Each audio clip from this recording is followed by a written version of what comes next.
Hey, Kathy. Welcome back. My gosh, I missed you. I missed you too. Man, It's life happens. it And does. And it happened at the wrong time because you were gone and that was okay. But then I had to learn very quickly how to do all the amazing things that you do on these recordings. And I failed a little bit, but we made it work and it still went along. you did great. And you know what? We all have families and sometimes stuff happens in families. And Yeah. I won't go into great detail, but I will just tell people our family started our new year with an unexpected funeral.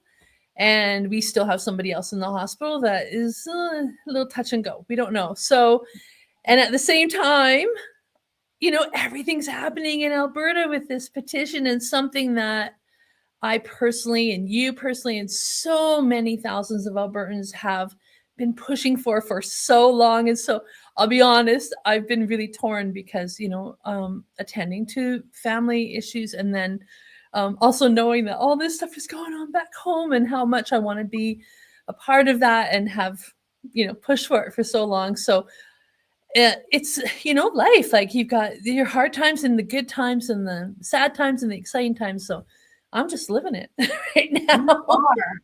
Yeah. You are. Yeah, you are. And it's good. And I'm glad you're back. I'm glad you're home. I'm glad you're rested. And yeah, it's not stopping. It's not slowing down. That's for sure. And this week we typically do our X Factor series, female voices in the independence movement, X being the X chromosome.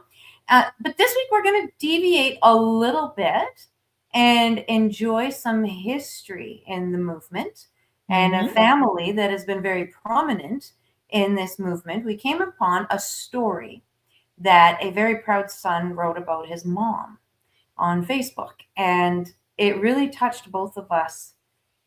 Perhaps not for the reasons that people might think. It was more the message within the story of how we've got to maybe keep our attitudes in check while we're walking through this time of signing that petition, talking more and more about Alberta becoming our own nation. And we thought, who better to bring on than the son of this outstanding powerhouse of a mama who's no longer with us, but nevertheless he is, to share some insight into who she was and what an amazing woman she was. A real The real glue in this iconic family in Albertans in our history. Like, I think we can just claim it. I don't even say Albertan history, it's the Albertan history. And so, if I may, it is my honor to bring to everybody and introduce to you Vince Byfield. Thank you so much for hanging out with us today. Mm-hmm. Oh, it's an honor. You two are doing amazing things. We're trying. We're all making our own contribution. So it's good. We're trying. It's good. So, Vince, you put a story up on Facebook earlier this month. We're in just the very final week of January, and as we're recording this, it was earlier this month, and you put up a story about your mom. Why don't, if you want to, if you could, retell it a little bit here just to catch up people so they know what we're talking about. Sure. The Facebook post was actually triggered by a comment that someone had made that said that basically implied that if the separatist movement was essentially a Christian right movement, and if God is in, I am out, is kind of how he put it. And so I was responding to that and saying that, and I see this often in Alberta right circles, conservative circles. Often we get onto a particular concern that we might individually cherish, but is not held collectively by the larger center umbrella. And then we splinter off, right? And my article was I think titled something like, if you've got the article, that would be helpful. But I think it was sort of like, we need to get past this shit.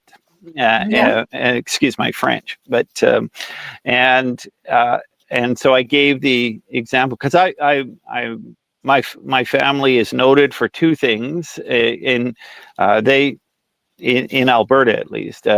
One is we ran a magazine for many years, 3 decades actually, which was best known as Alberta Report magazine, and it was popular throughout the province. In its height, about 500,000 people were reading it on a weekly basis, and this was at a time when our population was half what it is now. So 1 in 5 individuals was regularly reading the magazine, and so we were known for that. But the other thing that happened is we became known for our history books, because my father was quite taken with this province. He himself was ashamed to say that he was born in Toronto, but when he arrived here, and I by the way, I sense this often, that some of the most ardent Albertans are people who grew up in Eastern Canada. Yes, and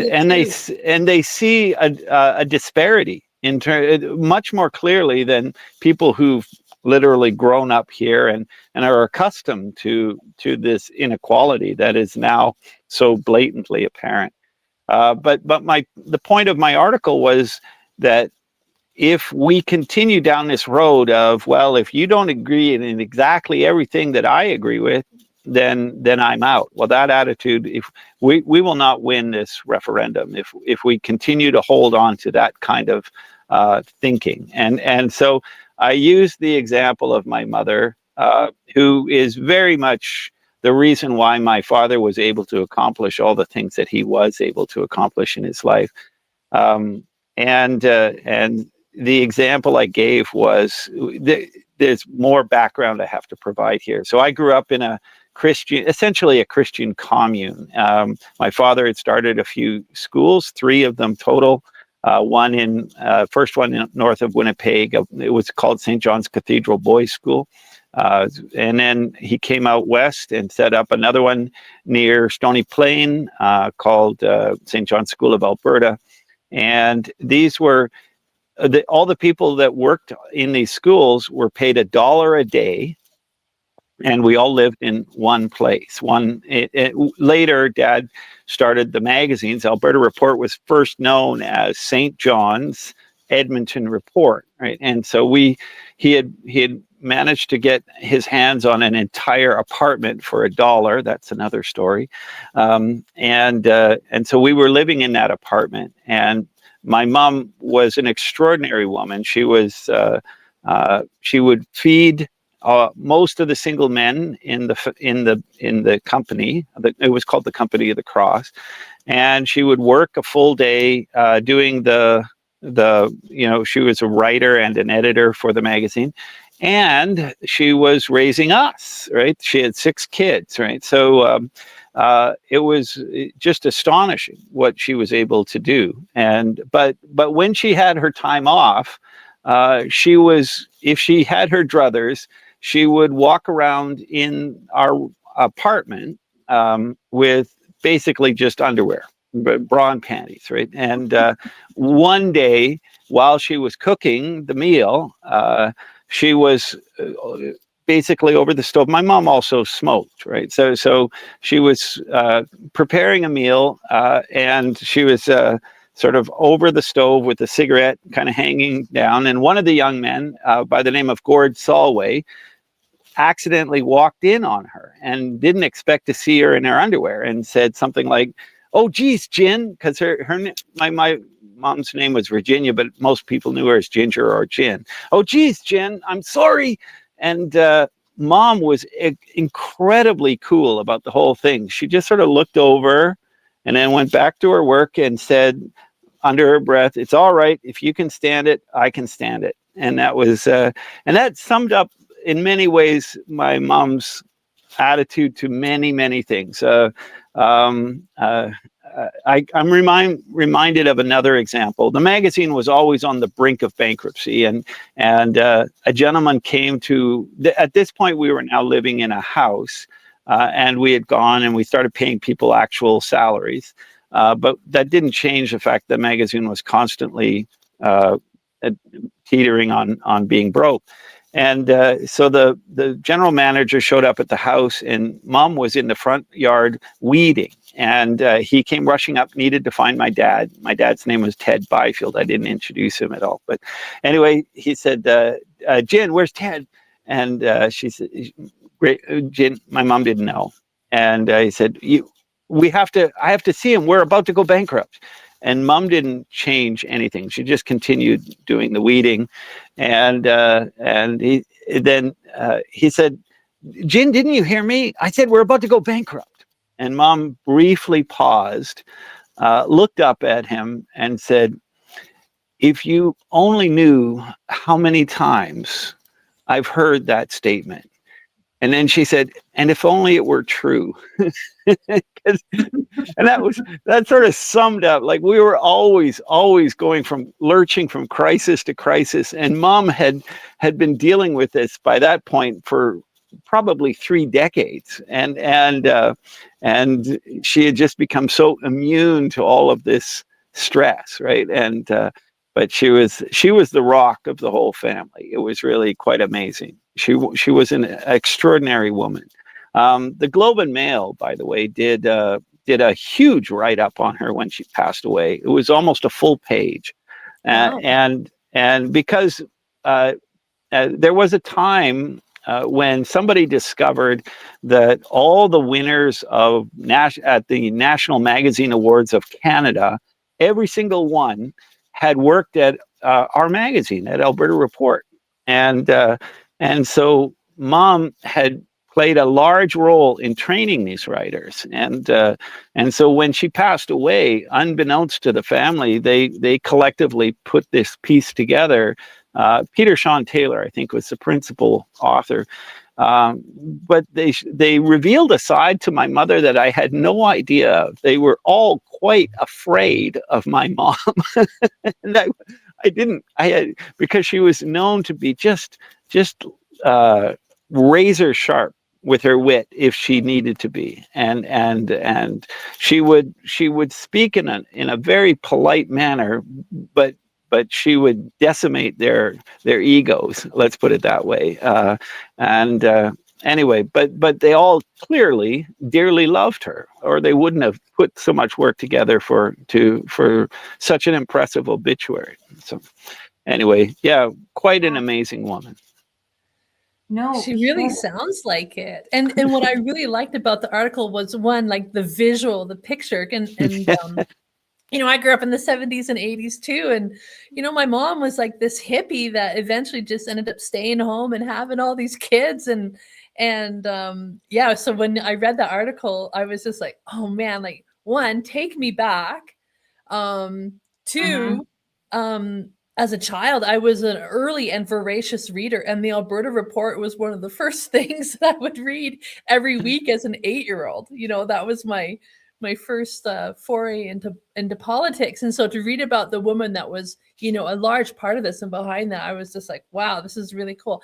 But then I also really liked, Vince, how you took the lesson of her words, like, if you're okay with this, I can be okay with this, and applied it to what Albertans are experiencing right now. I don't know, do you want to kind of get into that a little bit about how that applies to, we're in a wrestling match right now with those who want to leave and those who want to stay, and we've got to somehow have that conversation. Absolutely. Like, when it comes to independence, quite frankly, if we cannot get past these issues, then we won't succeed. But there's so much incentive for all Albertans really to get past these issues, and I've written previously on this. The way I see it, we've got Albertans fall into 4 categories when it comes to the issue of Alberta independence. Sadly, the largest group is the one that doesn't care. Now, and they are the ones that they generally don't think about politics at all. And if they do, it's the status quo. Thank you very much.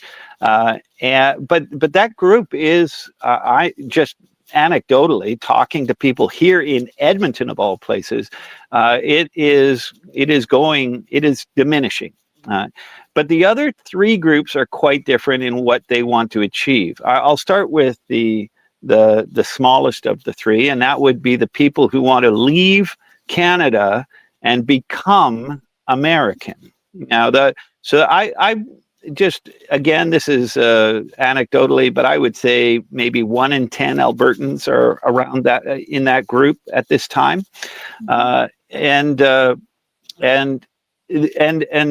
the others are not that way because we have all grown up identifying as Canadian largely as we don't really have much of a Canadian identity. I think what we tend to try to do is not be American, right? And but the other group, and I think it's at least twice as big, if not bigger, is the group that wants to leave Canada and form an independent nation.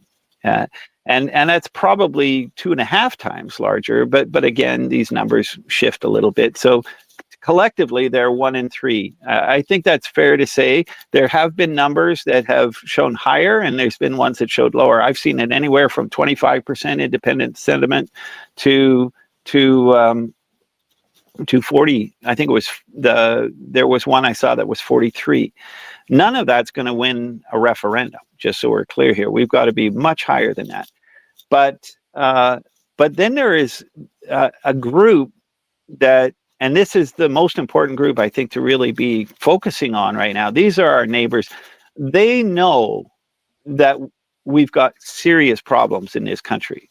They know it. If they spend more than an hour reading a paper, even a mainstream media, they'll know that there's some serious problems in this country, and the more they discover it, the more they are taught the history that has happened in this province. And I don't want to get into it in this call. I'm sure you guys have. They realize that it is so serious that it's probably not fixable with our current configuration. So those people still want to remain Canadian, but they still will not give up on the idea of fixing Canada. And I put forward that those individuals are actually best served by voting in favor of independence. And I say that because what they're talking about, what they are just reaching, what they are just starting to realize is they want to fix Canada. What they don't know is that that previous third also first wanted to fix Canada.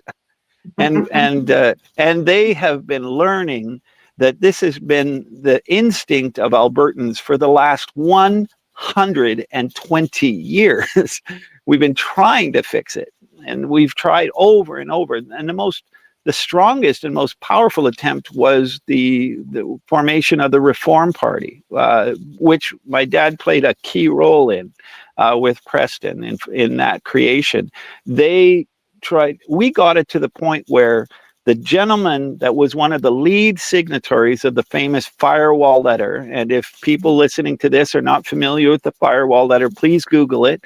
But it was written in 2001, and one of the signatories was a gentleman by the name of Stephen Harper, which you may or may not. Well, I hope people know that name.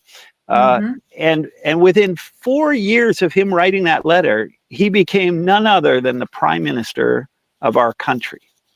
And yet, if you read the Firewall Letter, the things that were of concern to him in 2001, he was not able to implement change in any measurable way on any of those concerns listed just 4 years prior. And he was the Prime Minister of Canada. So it is clear to most Albertans who take the time to learn their history that we cannot fix Canada as it's currently structured. And that's the key point, is if we decide that, and by the way, my father wrote about the Firewall Letter, and he said the only thing that Canadians sadly take seriously is when a province threatens to leave. He gives the example of Quebec. And he said, until Albertans are ready to seriously consider being independent, nobody in the rest of Canada is going to take our concerns seriously. So what happens exactly when we vote for independence? So let's say we say we're going to do that. Well, in reality, it's not like the very next day we become an independent nation. No, it actually sets in motion. If you follow the Clarity Act, we then have to, the other 9 provinces and 3 territories have to take our concerns seriously and have to begin negotiations for us to leave. It's not instant. So let's play this out a little bit. Let's say that we do vote for independence at the end of, presumably at the end of this year.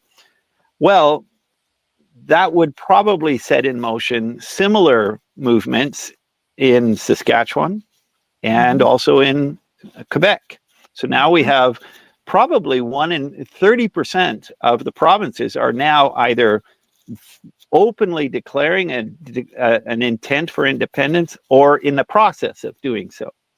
That's enough to basically balkanize the whole country. And that's something that my dad said. If Alberta ever did vote for independence, one thing is for sure, the rest of the provinces would fall like dominoes. It would basically set in motion the destruction of the entire nation.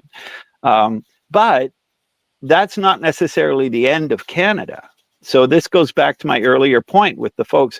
Really, the only way to because Canada is essentially unsustainable, and we see this every day in the media. Mark Carney seems to just drive another nail into the coffin of Canada every single day. Well, pretty much every time he opens his mouth, it seems. But let's play this out. First Alberta, then say Saskatchewan, then Quebec.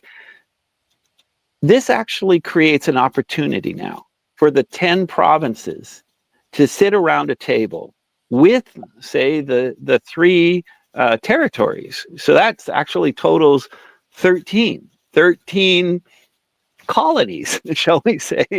Like, where have we heard that before? 13 colonies. And they could actually sit down and begin to hammer out a deal that everybody can live with, everybody can thrive in. And that's realistically the only chance that Canada has in the long term.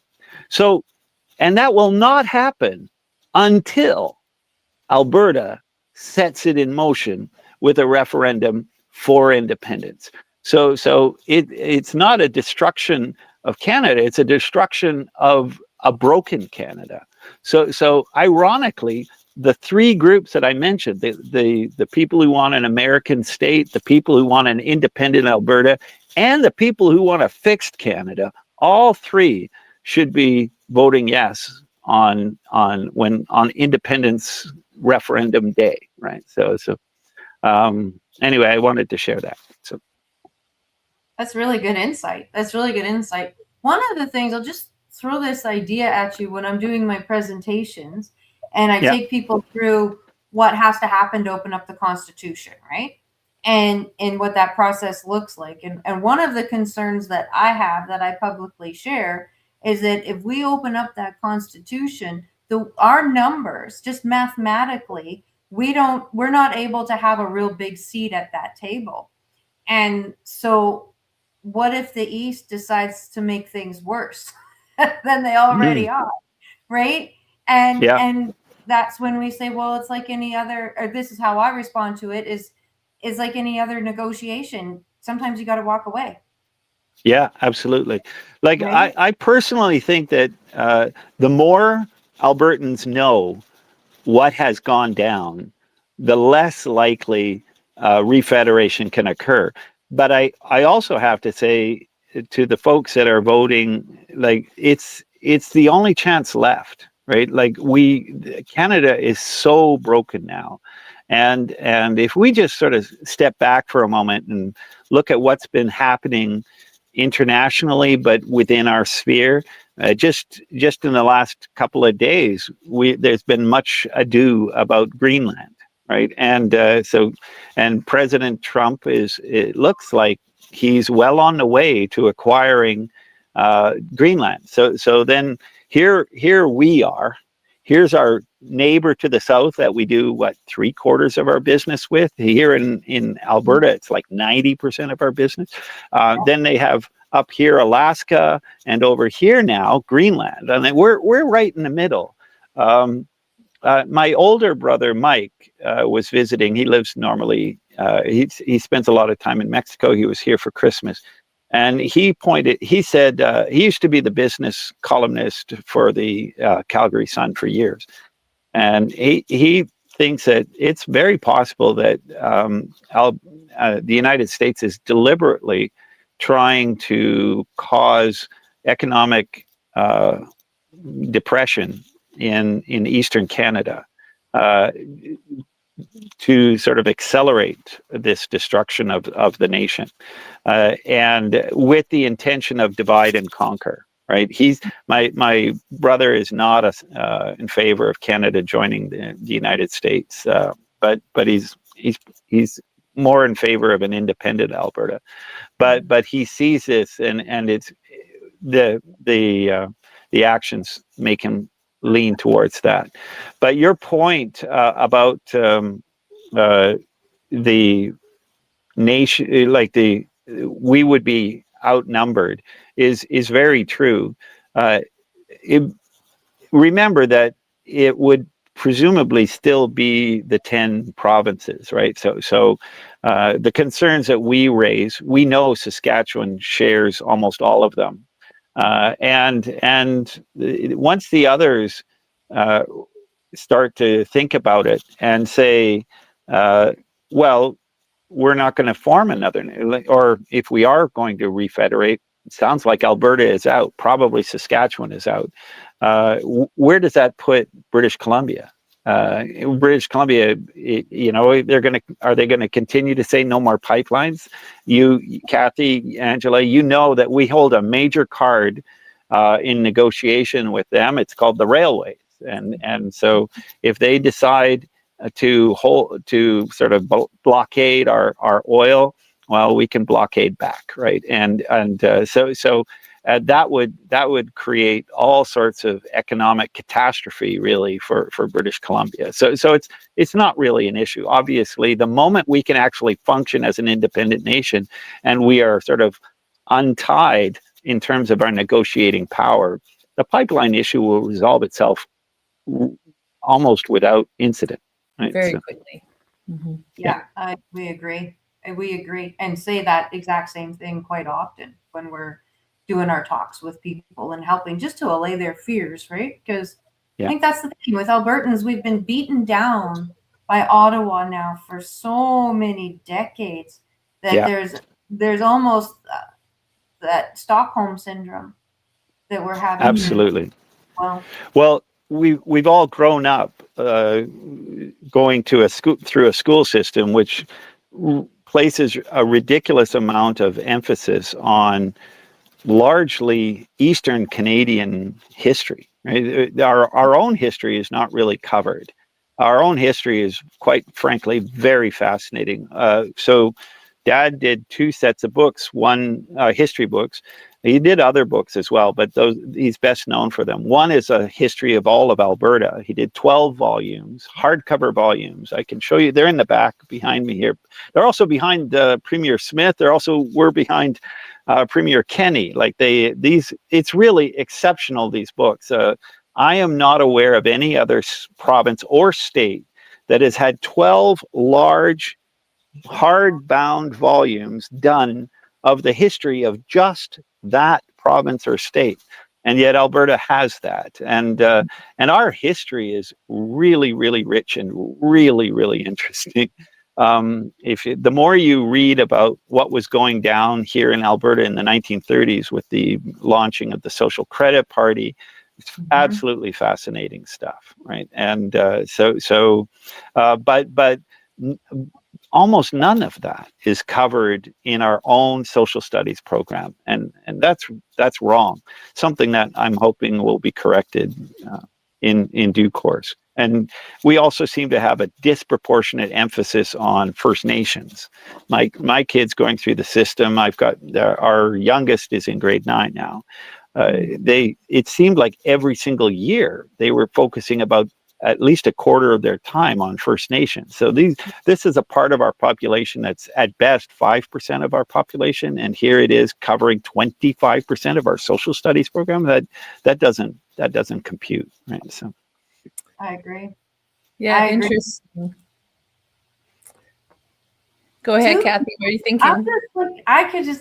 Vince, you're such a storyteller. I could just sit and be quiet, which shocks anybody who knows me because I'm not good at being quiet. But you're such a storyteller that it's just so easy to listen, and you have got this incredible knowledge about our province that not a lot of people have, and a real good grasp of our history. And I have some of those volumes of that book, not all 12, but I do too. I think I made it up to number 7. And so it's just awesome that they're still out there. They're still out there and still available. Well, they're out of print now, and they're classified as rare books. So hang on to the ones that you have. You do stumble on them occasionally. People will find them at like a used bookstore or a thrift shop, selling for $1 or $2. But the latter ones you've now discovered. This happened with both series. Dad did the history of Alberta, and then in his last years he did the history of the Christian people. Really, yeah, there's another 12-volume series. It's huge, and we've now distributed 200,000 copies of that book. But in each case, for some reason, the early volumes are relatively easy to acquire, and the latter volumes are extremely difficult to acquire.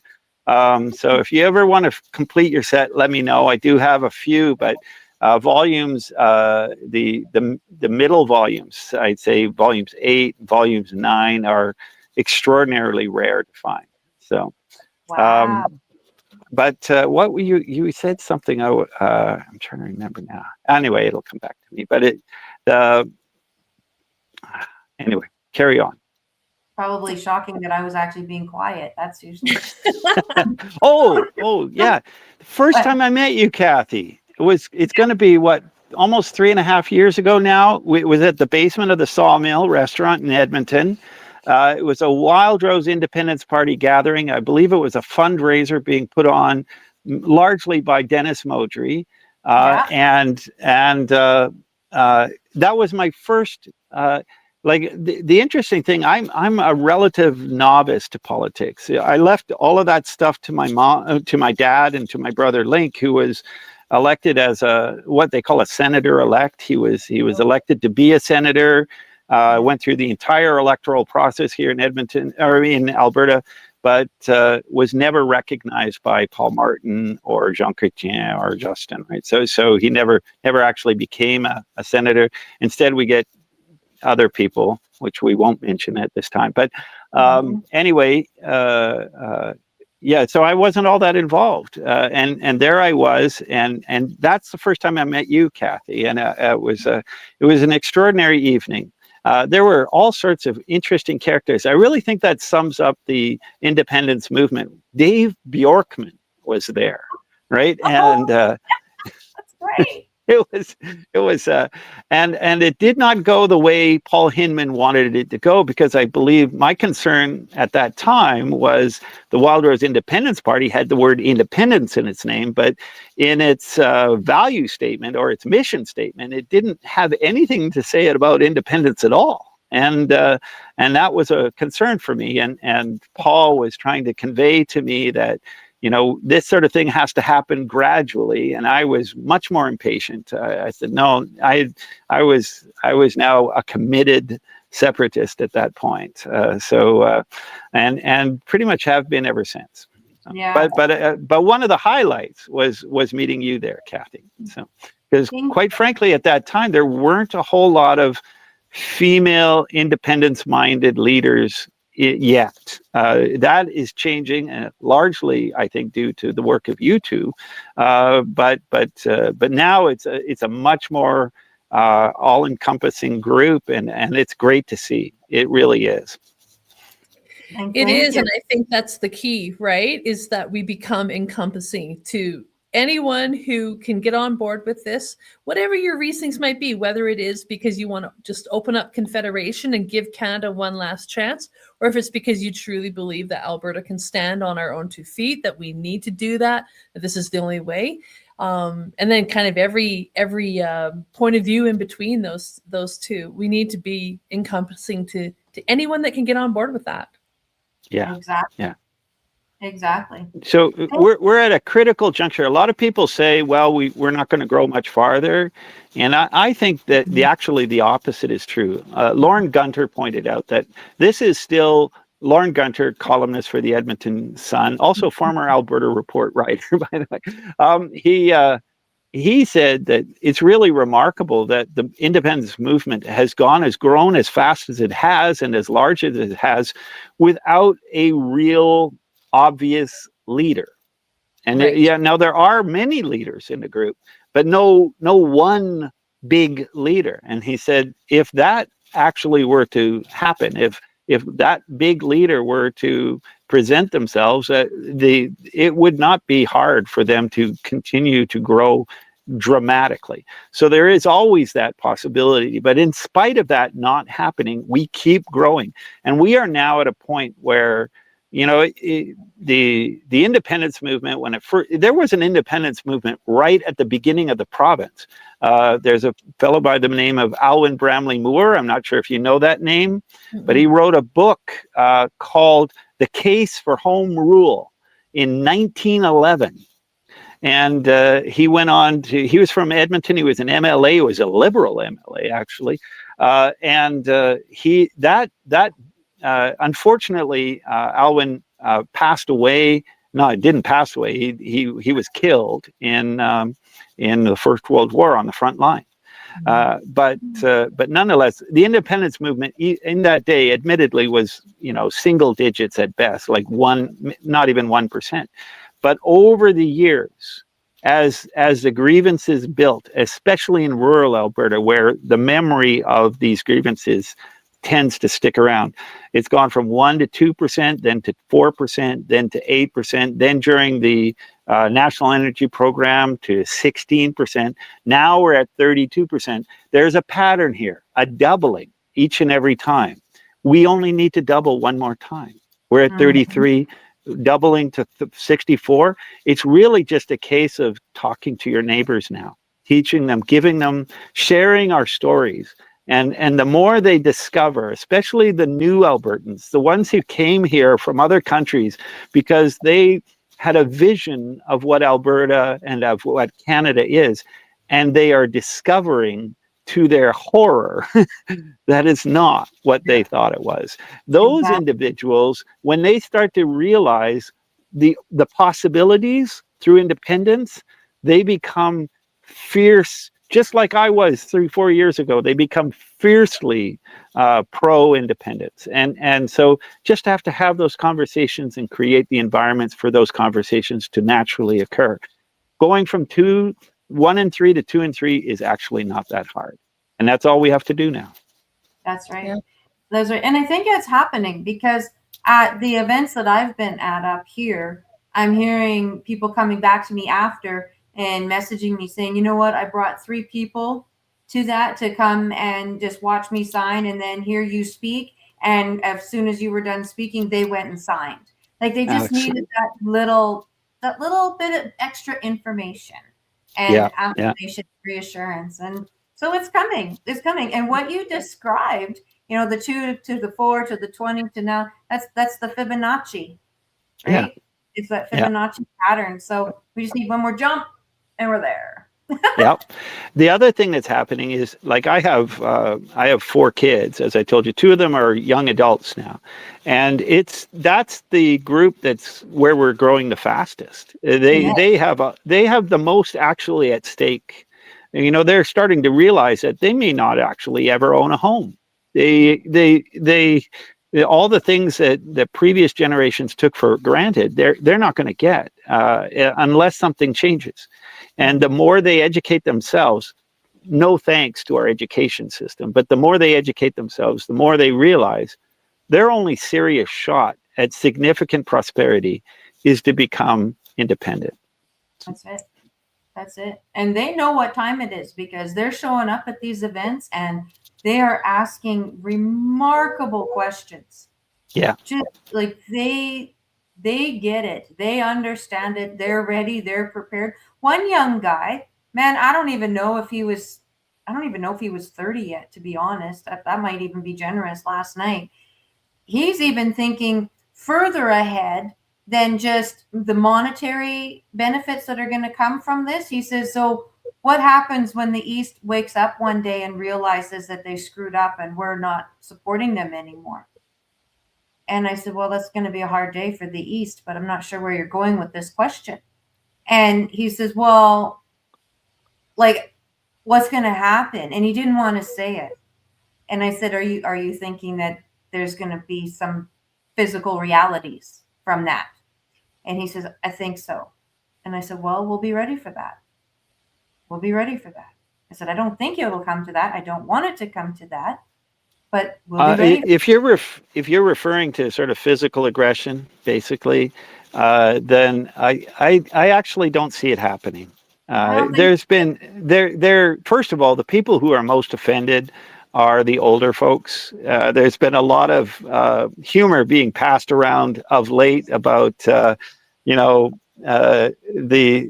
senior brigade, shall we say, of people who are, and remember that it's one thing to defend your homeland. It's another thing entirely to be the invader. And if they wanted to keep us in place, they would have to invade. Mm-hmm. And I don't know this for sure, but I'm pretty sure that the average Albertan is not only more likely to have personal firearms, but also much better at able to using those personal firearms. So there wouldn't, even if it came down to, Eastern Canadian versus Western Canadian Albertan, that wouldn't be much of a contest. And then there's the other reality here, and that is that I don't think our neighbor to the south would stand for any of it.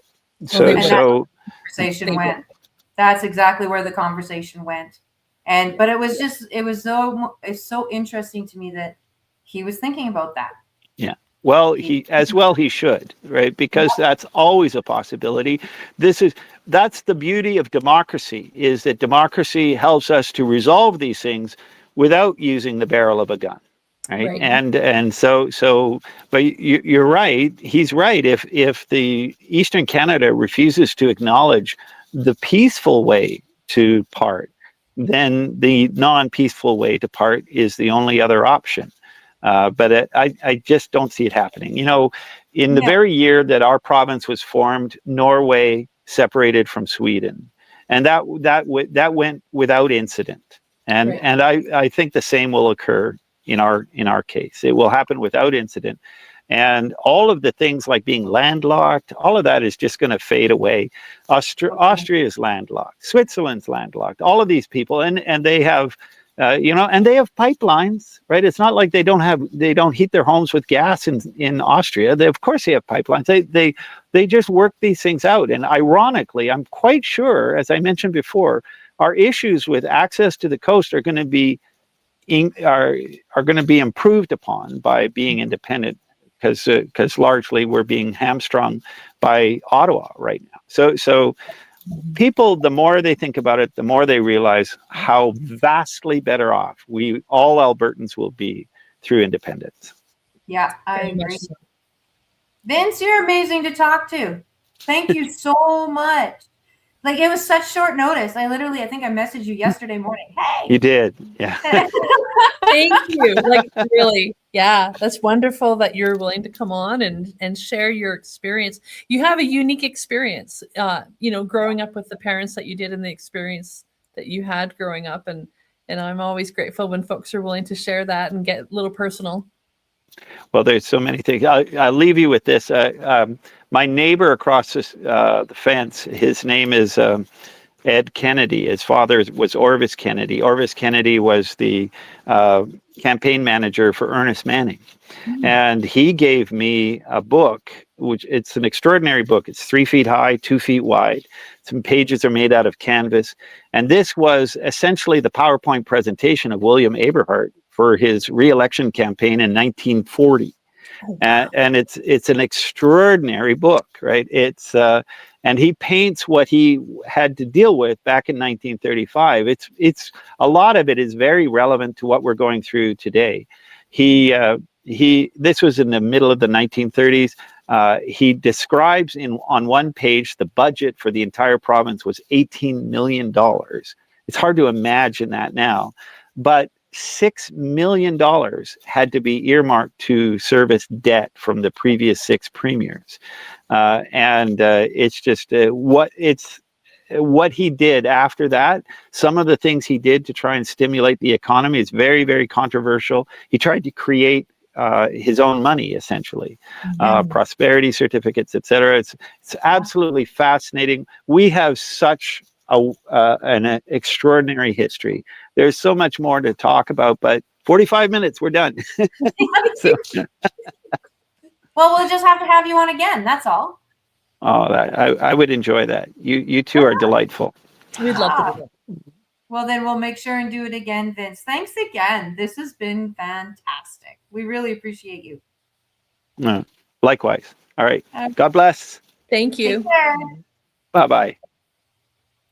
What? How fun is that? Oh, man, I love history. There's so much to learn from it. I know.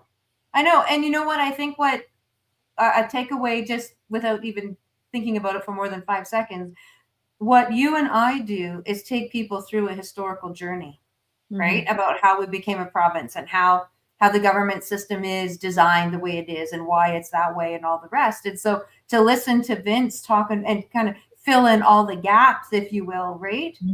As to what the result of that has been and how we got to where we are today is we even once we're the Republic of Alberta, we need to teach the history of the province of Alberta to make sure that no generations make the same mistake. Oh, 100%. 100%. Yeah. We can't go back. It's only forward from here. Amen. Amen. Angela, you're beautiful. Thank you for being you. Thank you, Kathy. And I'm so happy that you're doing what you're doing up in Northern Alberta this week, and for all the people that get to hear you talk and interact with you. And yeah, I have so much hope for our province right now. Like, things are just moving forward. It just touches my heart. Does so. Well, until next week. Okay. Take care. You too.